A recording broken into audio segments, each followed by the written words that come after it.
With more than 2/3 of the world behind me on a twin-rudder production yacht, I believe I'm in position to voice my counter-opinions to some of the incorrect information shared on YouTube. Normally, I stay away from commenting other channels, but to get my points out, I believe it's necessary. So I apologize in advance if some gets offended by this. It's ineffective and downright dangerous. My intentions is only to shine some lights on how incorrect information is not only spread, but even repeated. It's just because they can make them cheaper because they don't have to build them as strong. For those of you that's new to my channel, I'm basically grown up with sailing and never looked back. Not only did I grow up in a region where you don't ask if you have a boat, you only ask what kind of boat do you have.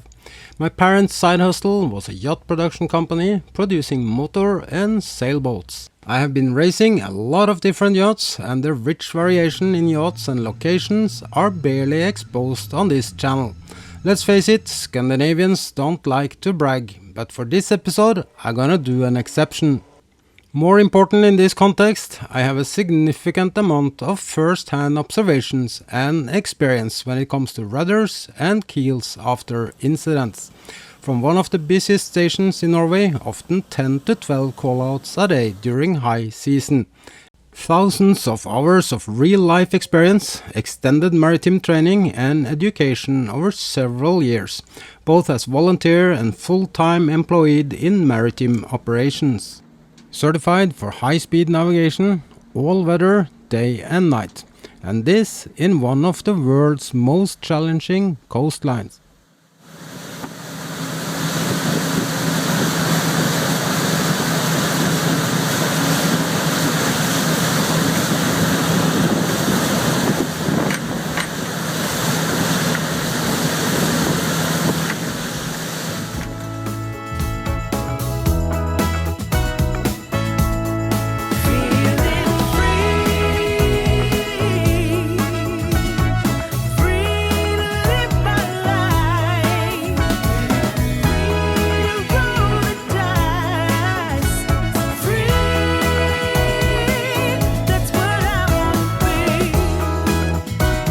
Join me as I'm sailing around the world on Be Free, a Bavaria 55 cruiser. In the previous episode, I told you that some of the most interesting sailors are not on YouTube, TikTok or Instagram. They are basically just doing their things out there in the real life. Often with yachts, many influencers tells you that are not good enough, plain dangerous or even having a reckless design. Yet they might have more experience than the top 10 influencers on YouTube combined, without telling you what you can do or not. So I thought it could be a good follow-up on that statement and share my counter-opinions to what I consider as mass production and repeated incorrect information, reaching hundreds of thousands of viewers. I don't claim to be an expert, nor do I claim to have the blueprint. I'm not a naval architect either. But at least in this context, I am a full-time sailor of a modern hull design for many years, with the dual helm and twin rudder configuration. As a contrast to some of the loudest voices out there. Ever wondered why so many gets their cruising dreams destroyed?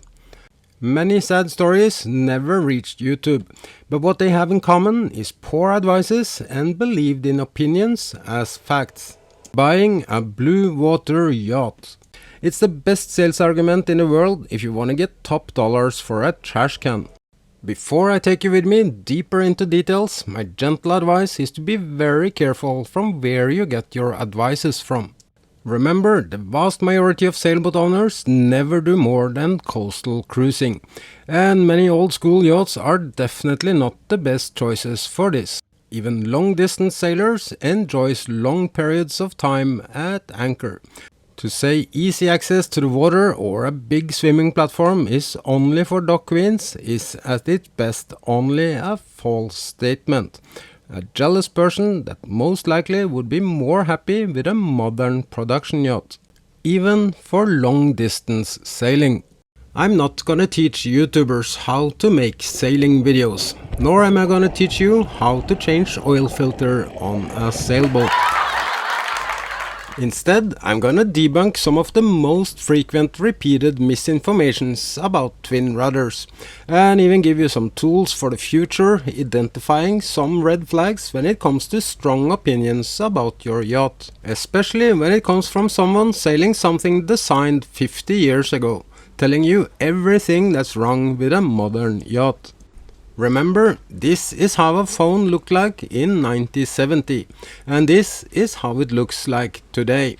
Yes, a phone from 1970 probably lasted longer, but I can do more with the one I have today. Don't take me wrong here, it's many nice yachts still floating from the 70s, and if it's your thing, just go for it. I still believe you can cross oceans in almost anything, as long as it's seaworthy, well maintained, and adequate safety equipments are up to date. I'm sailing from France, in Brittany, France.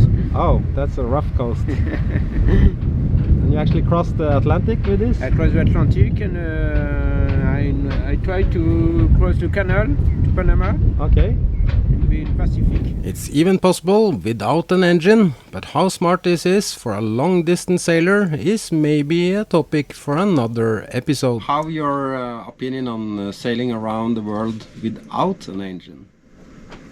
No, you need a thing. Yeah. You need a thing.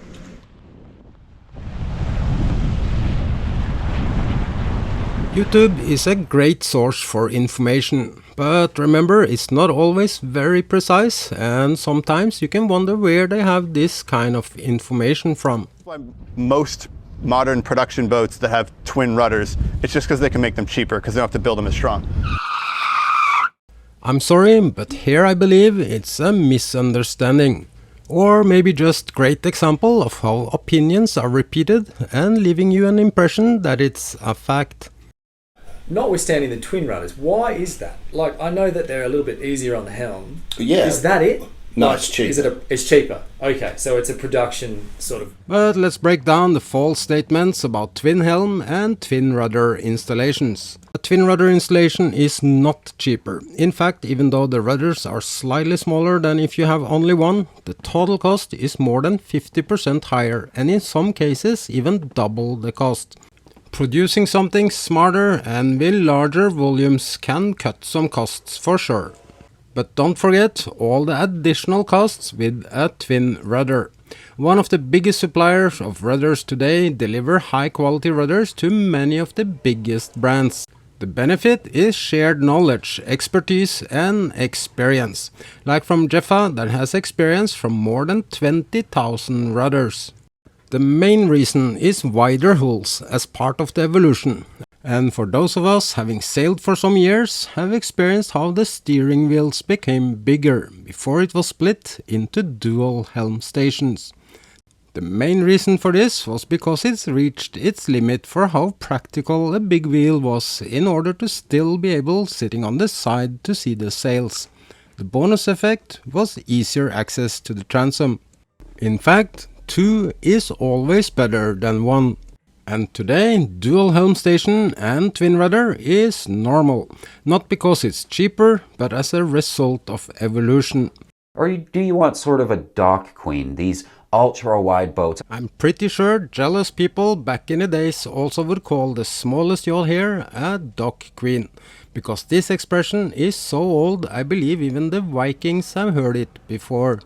Nevertheless, as I just pointed out, even the smaller yacht has a pretty easy access to the water, even with only one helm station. Wider body needs twin helm station, as I just explained, and even easier access to your swim platform is a bonus. And not to make a happy wife like some less knowledgeable sailors claims. It's the evolution in hull design that has given us better performance, comfort and even increased safety. A twin rudder might at first glance look more vulnerable, but have you ever thought about how deep a single rudder will need to be on this yacht? The impact of such big rudder is massive if hitting something compared to the smaller rudders. Being shallow compared to a single spade makes them less vulnerable, and the force times arm are significant less. Facts that's often overlooked when this topic is discussed. Having sailed so many miles for so many years, I have also first-hand experience about the benefits of redundancy. 2 helm stations are better than 1, and 2 rudders are better than 1 as well. If one fails, you still have one that works. This is the modern definition of a blue water setup. And this fact is something even Dick Beaumont forgot to tell you when he was interviewed by Sailing Millennial Falcon. Notwithstanding the twin rudders, why is that? Like, I know that they're a little bit easier on the helm. Yeah. Is that it? No, Like, it's cheaper. Is it it's cheaper? Okay, so it's a production sort of...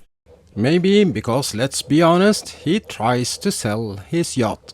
And in my opinion, the time has run away from his old design, with single helm and single rudder. Any sailor with experience from both twin rudder and single rudder knows the difference, and especially when it comes to sailing close reach a bit overpowered.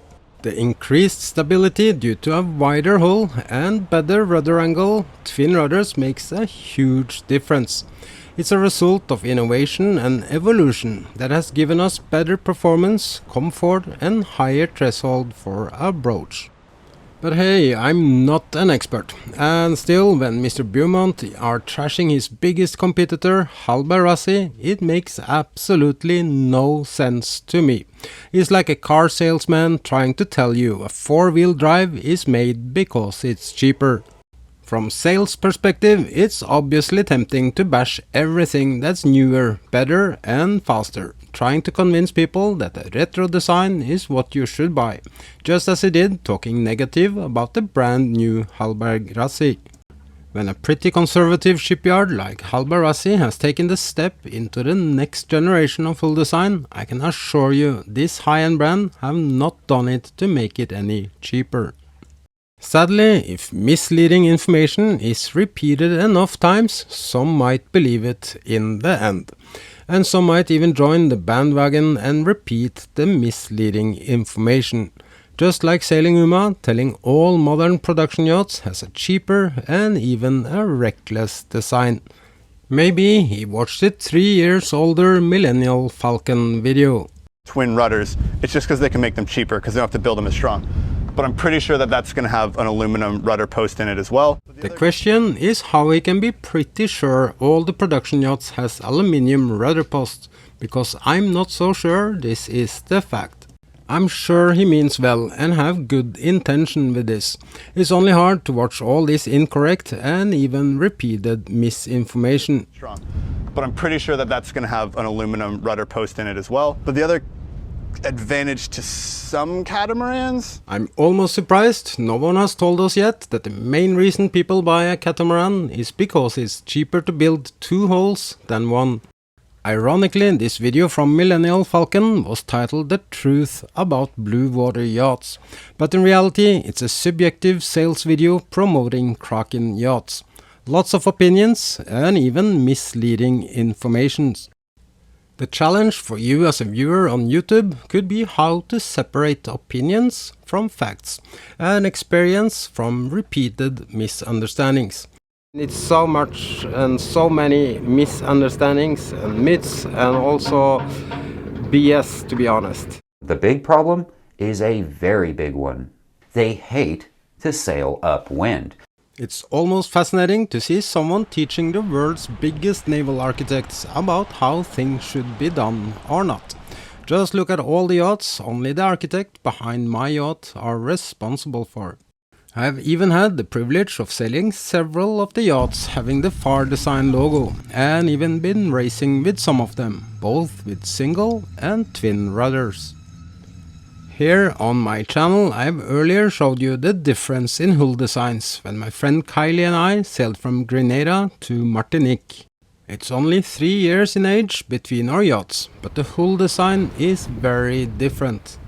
Kylie's Beneteau from 2009 weighed significantly less than B3, and in the light winds I seriously struggled to keep up with her. I almost wondered if she was running her engine. So this is actually a little bit funny. I'm struggling like shit to catch up with Kylie. She's over there somewhere. So When the wind drops down to 16, 17 knots, I really struggle to catch up with her. She just goes so smooth. So I have to ask her, either she's cheating running the engine or she's a badass sailor. But she's a Kiwi, lots of good sailors from Kiwi. Anyway, it's like the thing is like 15 to 16 knots wind is really not much for me. It's normally I do around 6-7 knots. So I prefer to have from 18-20 and up. Actually 20 to 25 is the sweet spot for this boat. Up to 30 it's totally okay. So if it was 20-25 knots, I would easily do like 12. So yeah, anyway, it is what it is. Not so far, so I'm not running the engine. I'm just gonna enjoy this beautiful day out sailing. But when the wind increased and the waves were growing, it was goodbye Kylie. Not only did I point much higher, but sailed several knots faster. Not because I'm a better sailor than Kylie, because she really knows what she's doing and have done it for a long time with her yacht. It's neither because the Beneteau is not fast and a good yacht either. It's simply because B3 has a modern hull design with twin rudders and wider body. This combination makes her heel less and sail faster. Given the fact it's not much of a difference in overall length, the displacement speed should not be that different. But this is real-life comparison under equal conditions. And the difference was as much as 4 knots faster and pointing higher. For those who have been racing, understand what this means. The big problem is a very big one. They hate to sail upwind. As you probably understand, I strongly disagree in this statement, opinion, or what to call it. The biggest problem is some might believe this kind of information. Long time ago, I was frequently racing with my friends on a X-yacht.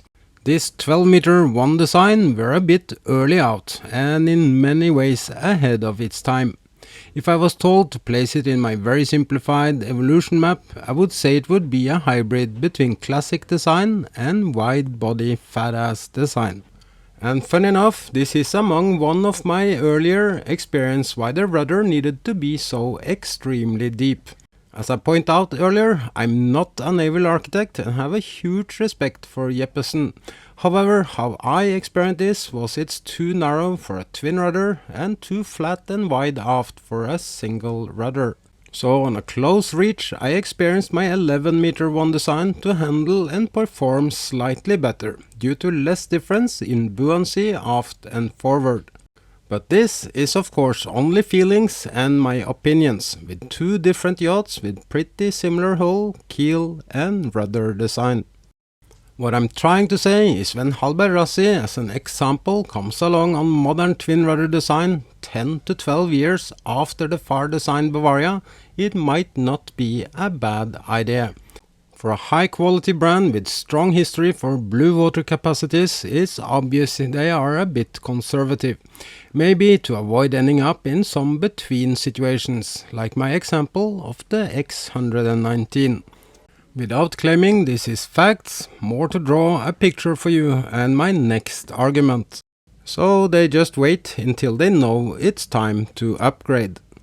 To be 40 to 50 years behind in hull design seems a bit too conservative in my opinion. I believe this could be the reason for his strong fight and arguments against modern hull design. And of course these strong opinions and convincing sales arguments aligns with the yachts many influencers are sailing themselves, making it understandable even incorrect information is being repeated. He do have some valid points and good arguments as well, but all the fear-mongering and misleading information in between makes it less interesting, at least to me. Just as a side note about bolt-on keels that he spends a lot of energy on, he refers to some undocumented numbers of keels falling off. I'm not saying he is lying, but when he claims several hundreds of yachts have lost their bolt-on keels, it comes in great contrast to verified numbers. There are around 33 million pleasure boats worldwide. It's estimated that the numbers of sailboats are somewhere between 2.6 and 3 million. Over the last 40 years, between 75 and 80 has lost their keels, and inside these numbers there is many racing boats. The biggest challenge here is poor statistics with exact reasons or even prehistoric important data like groundings. Nevertheless, the risk is overall extremely small. Depending on which statistics and number you use, it can be anything from almost nothing to 0.0178% risk. The risk of dying in a car accident is 0.95%. Even though this is among the most frequent asked questions over the last 3 years, based on what I've just shown you, it doesn't really make me sleep bad. All I can say, my own experience from decades of sailing and even from search and rescue, fire on board outnumber loss of keels and rudders by far. So if you enjoy being worried about things and need a new thing, this fact is something to think about. Especially for all those playing along with homemade electric boats. I believe these numbers will explode in the near future, just as intense as having a propane container inside a boat. Still, the number one reason for a yacht to sink is lack of maintenance, especially on through hulls and raw water connections on engines and generators. But let's jump back to some facts about twin rudders. It's several reasons for why most modern yachts of today have moved up to twin rudders and twin helm stations. And this might surprise many of you. A twin rudder configuration are even better and stronger solution than many Skeg hung rudder solutions. The safety of a Skeg hung rudder really depends on its design, but most importantly, when it was designed and built. Back in the days, they did not have the tools of today, nor did they have good calculation in where and in how strong the sacrificial part should be in case of a hard impact. This to reduce risk of compromising the hull integrity. And not exactly as a fun fact, but still worth mentioning, is last year when I crossed the entire Pacific, the only yacht I'm familiar with that went down was a so-called blue water yacht with Skeg hung rudder and full keel. Not many heard about that, but when a brand new modern yacht goes down this year, it goes viral. I will come back to this. One thing many of the influencers with seriously old yachts have in common is they always use their old yachts when concluding or explaining why modern yachts are crap. Most likely because it's the only experience they have. If you look at the front of older boats, here's Lady K for example. A mass production boat designed in late 60s and production in the 70s. Not very different from the sailboat I grew up with. Also with a Skeg hung rudder, just like Lady K. I'm not gonna comment much on his boat. All I can say, I don't share his love for boats designed in the 70s and built in the 80s. There were no such things as CE certification back then, but they did have some formulas indicating this was something they called havseiler, which if direct translated to English means ocean sailor, or blue water cruiser if you like. And here comes a fun fact for you. Back then this was a production yacht, and the numbers was pretty good for Norwegian standards. Not to forget, it was in the late 80s. The reason I know this is this yacht center making this and several other boats was my parents' side hustle for quite some time. As a last fun fact, this solid build, old school design earning the title Blue Water Yacht back then lost its Skeg hung rudder with a massive solid steel rod being bent in rough seas during an ocean race. My father and his crew were rescued by the rescue vessel Ragnhild Berg, a ship even I had the great pleasure of working on some decades later. My point is, things can happen no matter what you are sailing, and trust me, I have seen and experienced a lot. Skeg hung rudders are not necessarily as strong and good many like to believe, especially if they are old. Not to join the fear-mongering group, but only over the last 16 months in remote places, it's not sailors with spade rudders I have met having problems. It has exclusively been yachts that's 40 to 50 years old with a Skeg hung rudder, similar to the yachts the haters of modern design are sailing. I just want to point out that sailing around the world with a 50-year-old Skeg hung rudder might be a false feeling of superior safety feature, even if the rudder stock is in steel. In fact, it's maybe even a greater reason to be concerned sailing an old yacht. Pointing at aluminium rudder stocks might be a misunderstanding. But I'm pretty sure that that's going to have an aluminum rudder post in it as well. I don't really understand what he tries to tell us about the aluminium rudder post, but it for sure sends some signals that might be based on misunderstandings. Several channels jumped on the viral video about Ida Lill sinking in the Pacific this year, often repeating or even jumping to conclusions. I've also worked with evaluation reports and cooperated with professionals trying to puzzle bits and pieces back to get a picture of what led to an accident or what went wrong. From my experience, it's very rare that what you see and think at first glance is the factors that caused it all. What you see is more a result of many factors. Speculating on a yacht that's most likely resting at the seafloor 4,000 meters down makes absolutely no sense, at least when it's done by amateurs. As I said, I don't really understand what he means when he's pointing at the rudder post, as if aluminium is a problem. The reason some swear to aluminium is not to save money, not always to save weight either. Steel does not last forever, and all the rudder problems I've seen lately, but also decades back, has been related to water penetration in old rudders, with rusty rudder stocks expanding and even accelerating the problem. No matter rudder design, if it's a spade or Skeg hung, the main problem is age.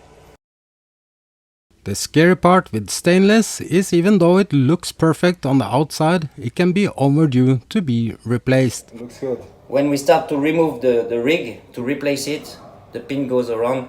Just as many influencers are very fast to tell you it's cheap production yacht and like it's automatically the reason the rig come off. In reality, however, it's again a series of factors, and it can even be amateurs that have done the refitting, like Kylie experienced. Because this part should have been mounted other side, so as it can pivot to give the cable a little bit of slack and a little bit of movement, and that's something that they did not do. So we have no movement in the port whatsoever. The cable is pulling by all its force and all its tension to get things straightened out, and the thing that just takes the force and straights out is not the good one. So this is something that would eventually have broken down, and well, with the mast laying next to the boat instead of on the boat as a result.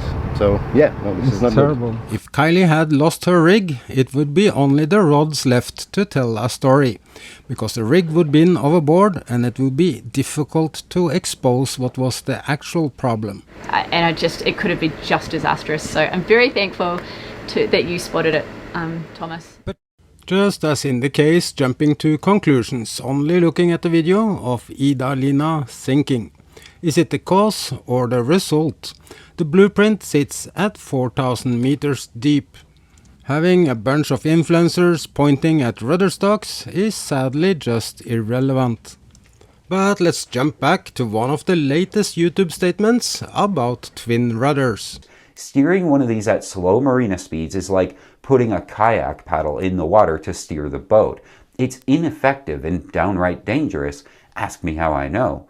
It's fair enough that he did not feel he could handle this yacht, bigger and wider than his old 35-footer. We have all been there at some point.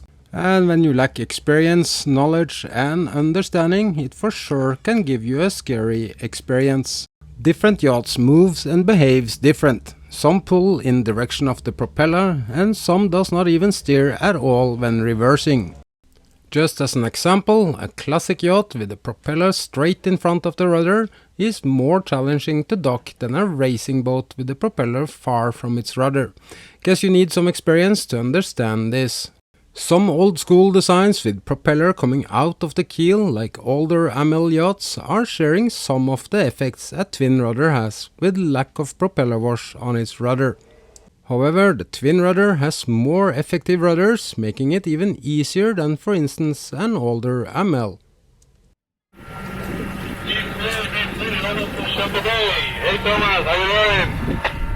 How you plan and execute your docking reveals your experience, no matter what you sail. Entering Shelter Bay Marina in style. This docking is not much to brag about, as it's dirt easy, but it's a good example how I'm positioning myself upwind to have the margins on my side, and also a perfect curve into the berth. I don't have much space here, but with twin rudders I have super control even going this slow. I did not use my bow thruster at all, as I really don't need it. In my opinion, there are only 3 things that can mess up your docking. The first is obviously a poor execution based on limited experience. The second is using a bow thruster. The third is someone at the dock starting to pull the lines too early. Let's hear the statement from an influencer with 100,000 subscribers all over again.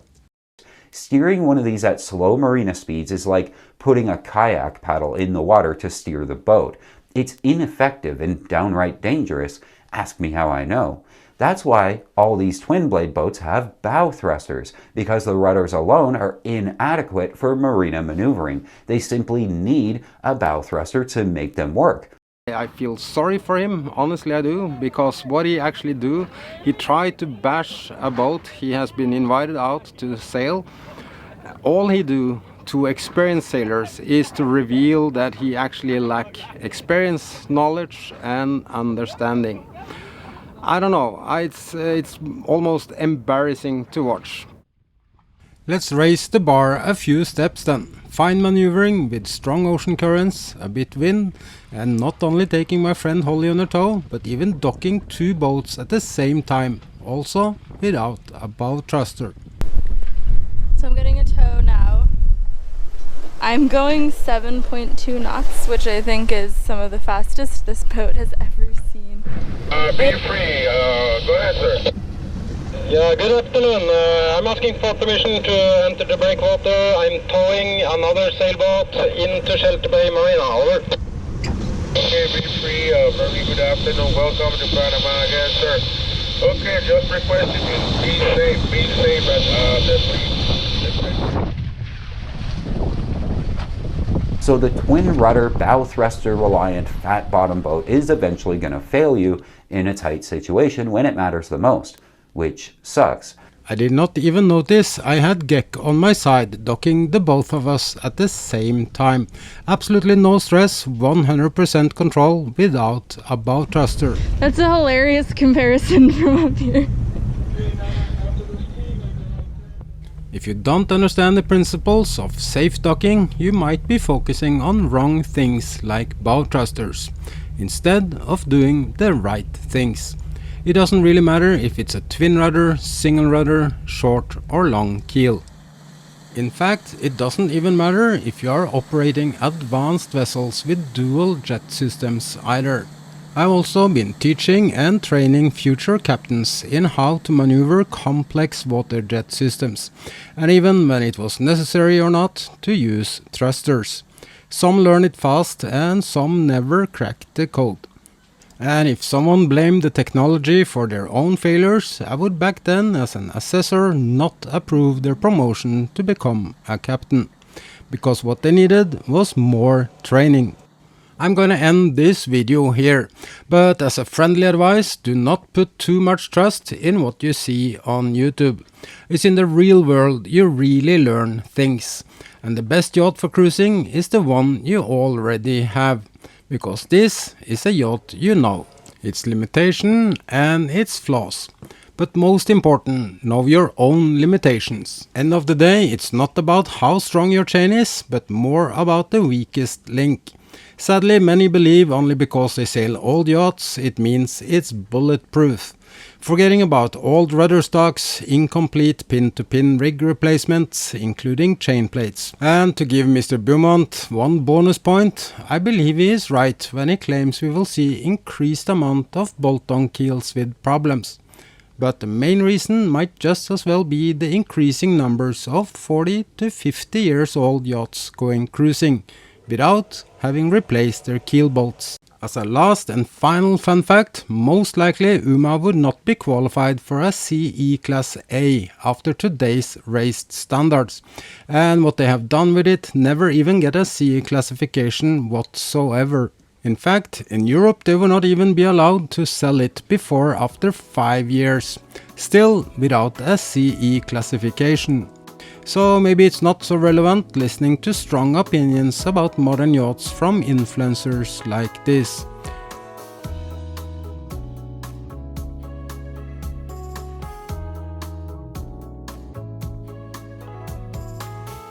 Thank you so much for watching and for being here. Also thank you for helping me growing this channel by subscribing. And remember to hit that notification bell not to miss my Southeast Asia adventure. A special thank you to all my amazing patrons, family and friends for helping. Much love from me on adventures with Be Free.